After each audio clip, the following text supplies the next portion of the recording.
Hello everybody, Jose Rodriguez here. I am back.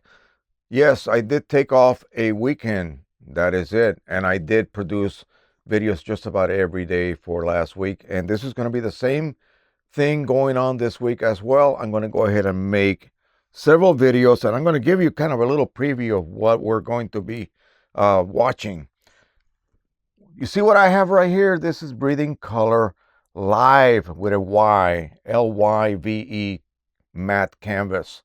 And again, it was a deal that they provided us. Basically, you're going to get it for free. 17-inch by 10-foot long roll of canvas. All you got to do is pay something like $8 and some cents shipping. Apparently only for the USA. You're going to enter a code that I'm going to provide for you in the descriptions. So if you're interested in trying that, I'm going to go ahead and test it on the P800, of course, since we have a roll adapter. Then I'm going to cut off a piece as carefully as I can and print it on the Pro-1000 just to see how it does on that printer. It should be fantastic. All right, so let's go ahead and take a look at what we're going to be discussing. This video is going to be about what I originally stated about ink monitoring disabling on the Pro-1000. I told you guys that you could not disable your auto reset chips or your single-use chips, that you had to use OEM chips. Well, I got called out on that, and basically that's fine.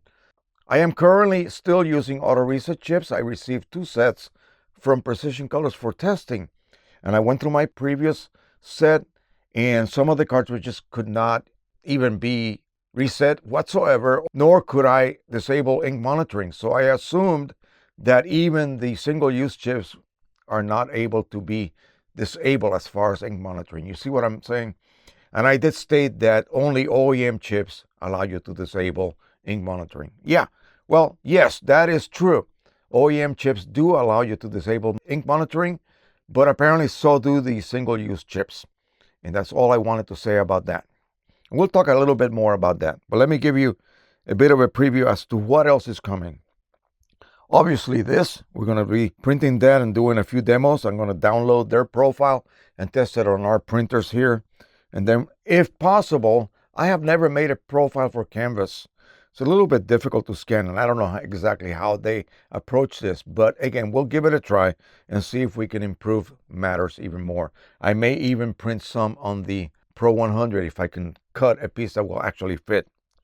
Someone is having still problems with the evaluation image looking great, and then when they print their own images, you get a reddish color or cast. Again, that should not be happening. If one image works, your images should work as well. Oh, wait a minute. Maybe it has to do with what? Display calibration. Yeah. Also, people are having problems on the macOS. I don't know why.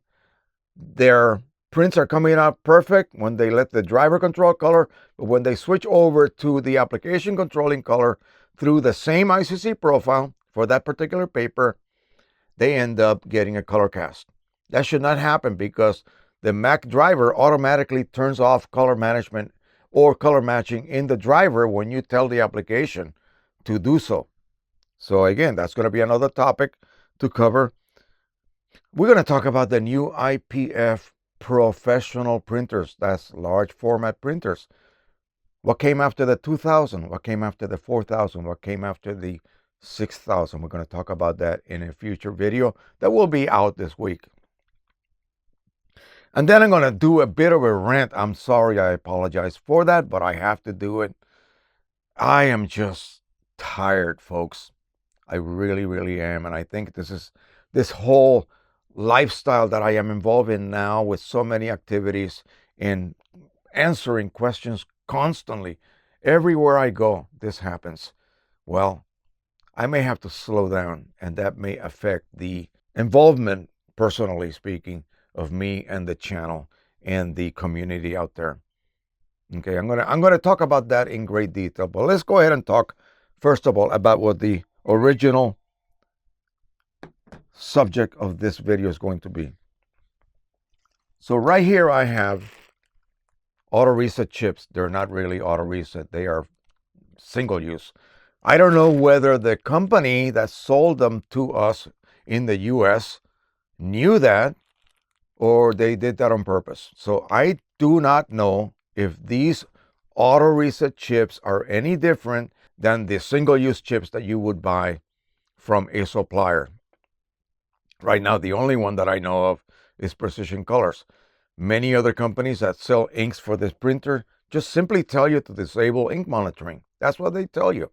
When the cartridge goes empty, you go through a series of steps to continue printing. You hold one of these buttons for 5 seconds and you have no more ink monitoring. And now you're on your own. You have to keep track of your ink volumes in that cartridge by measuring their weight. Okay, you can shake it. Yeah, you can tell there's liquid sloshing inside, but it's more accurate since this weighs 32 grams empty. You want to make sure that you never let it go more than a few hours after it goes empty. Yeah, don't do that. As soon as you see that it is empty, you will not know by the ink monitoring because you disabled it. As soon as you can weigh it, you got to do this constantly. What a pain in the you know what. As soon as it becomes 32 grams, even 33 grams, measure out the amount of ink you need. You will need 79 grams of ink then to bring this up to full. You can do the math, even if it's not quite empty yet. Do the math.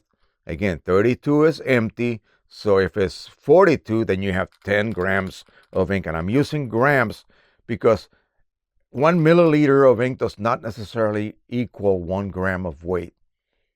That system works only with what? With water, not inks or any other liquid. They have different specific densities. So keep that in mind. Now, OEM chips, of course they work. And if you take a look inside, the little chip holder is black.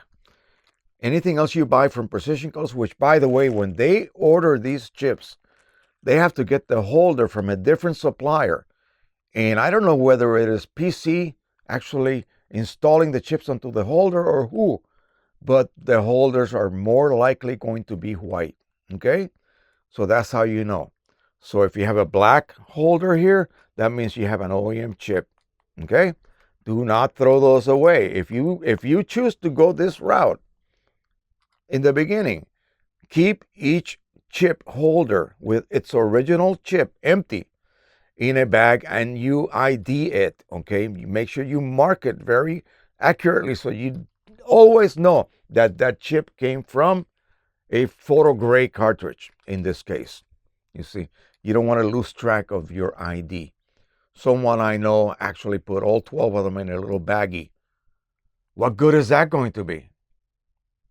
Imagine the permutations that you would have to go through to figure out which is which, and you may introduce a permanent error on your printer when you install the wrong chip on the wrong color cartridge and then pop it into the printer.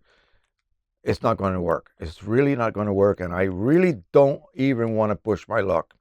So make sure that if you are using these, okay, and we'll assume that these are single-use chips. They're not, but we'll assume that.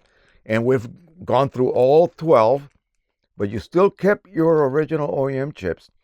Somebody wanted to know what OEM meant.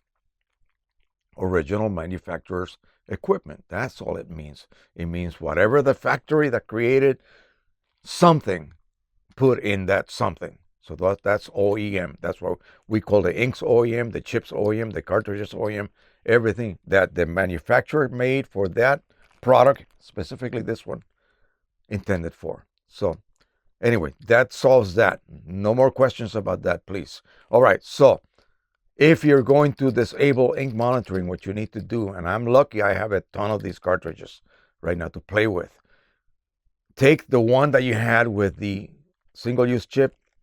Well, test it to see if it will allow you to do that first. But what they really recommend is to use an original cartridge with an original chip. Fill it up, pop it in. It will be right as empty, of course, and go through the steps that the printer will tell you to go through to continue printing at your own risk. Yeah, it knows it's wrong, but it still allows you to do it, okay? And once you do that, then, like I said, you're on your own. Now, down the road, what if you feel like returning to a situation where you can actually see ink monitoring? You can actually see the levels of your cartridge. You'll have to go back and install another single-use chip or buy another OEM cart. That's it. All right, I hope you enjoyed this one. All of the videos are going to be short except for my rant video. That's going to be a little bit long. And please, I know I'm probably going to lose subscribers here, but hey, I'm sorry, but this is really affecting me, and I don't like the way it is affecting me. So I still thank everyone who has been supportive of the channel. Again, I'm here to not educate you because you're all very smart. I'm not that smart. I just have experience with all of these printers because I've been doing this since 1998 as far as inkjet printing for photos. So I'll just leave that at that. So again, I'm not here to walk you holding your hand. I hope that's not what you expect out of this channel. Okay? I know you guys, everybody is capable of doing things on their own, doing their own research. I'm just here to give you the hints and point you in the right direction. That's all I can do. Otherwise, I would be doing this 24/7. There's no way that someone upstairs is going to allow me to do that either, if you get my drift. All right, thank you so much. Don't forget to subscribe, share, keep liking. Please join my Facebook group. Again, there's over 3,600 people in there that will jump in and help you. A lot of them are a heck of a lot more knowledgeable than I am. And they just found that group because it is something that they love to do. And they have surrounded themselves with a group of, like-minded people that have nothing else in their minds except for photography and photo printing. So make sure you join that. And I appreciate everyone who has been using my Amazon affiliate link. Thank you so much. It has really increased in the last month or so. So again, I can only say thank you. Happy printing, everybody. Bye-bye.